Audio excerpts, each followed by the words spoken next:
ilmu nasab tidak ilmiah itu, satu adalah karena mengandalkan tradisi lisan, dan yang kedua adalah tidak memiliki metodologi yang pasti untuk bisa melakukan pembuktian, dan yang ketiga adalah subjektivitas. Dalam hal ini sudah ditegaskan subjektivitasnya oleh Gus Wafi. Coba contohkan kepada saya, Pak Guru, karena saya sebenarnya dengan istilah subjektif itu, versi yang disampaikan oleh Pak Guru ini belum terlalu paham standarnya.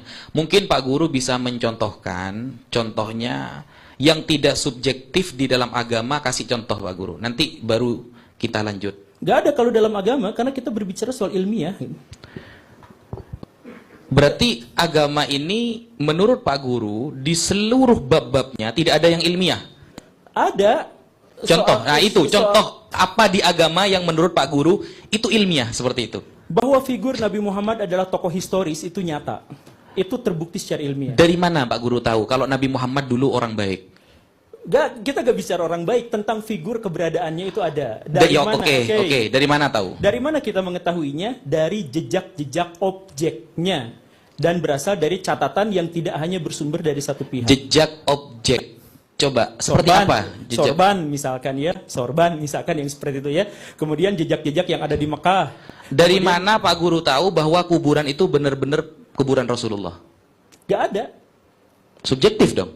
Iya, pada bagian itu subjektif. Kan saya nggak bilang akhirnya kan subjektif semua kalau gitu Pak Guru. Bukan, saya gak, perhatikan kata-kata saya. Saya mengatakan bahwa figur Nabi Muhammad SAW itu adalah figur historis. Saya nggak berkata soal kuburannya, saya nggak berkata soal apa. Jadi kan tadi dikatakan sorban kan kata bagian, Pak Guru? Bukan sebentar. Bagian dari agama mana yang bisa dinalar secara objektif gitu kan? Iya, betul. Gak semuanya, saya bilang gak semuanya. Satu aja. Tapi ya itu figur Nabi Muhammad itu ada. Oke, tahu dari mana Pak Guru? Itu ada. Ada jejaknya. Jejak apa jejaknya? Jejak itu berupa tulisan, berupa artefak, dan berupa sosiofact dan mentifact. Oh, subjektif berarti. Karena dari artefak dan tulisan seperti sabda-sabdanya, semuanya adalah kabar dari orang-orang yang dia itu belum tentu kita tahu beberapa orang ini sepakat dalam kebohongan apa tidak. Bukan.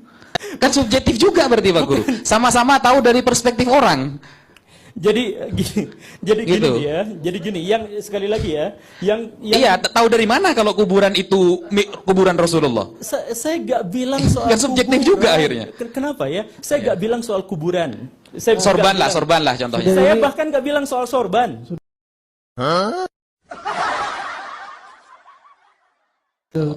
Saya bilang soal figur. Filenya udah muncul di layar. Oke. Iya. Jadi ini agak susah memang.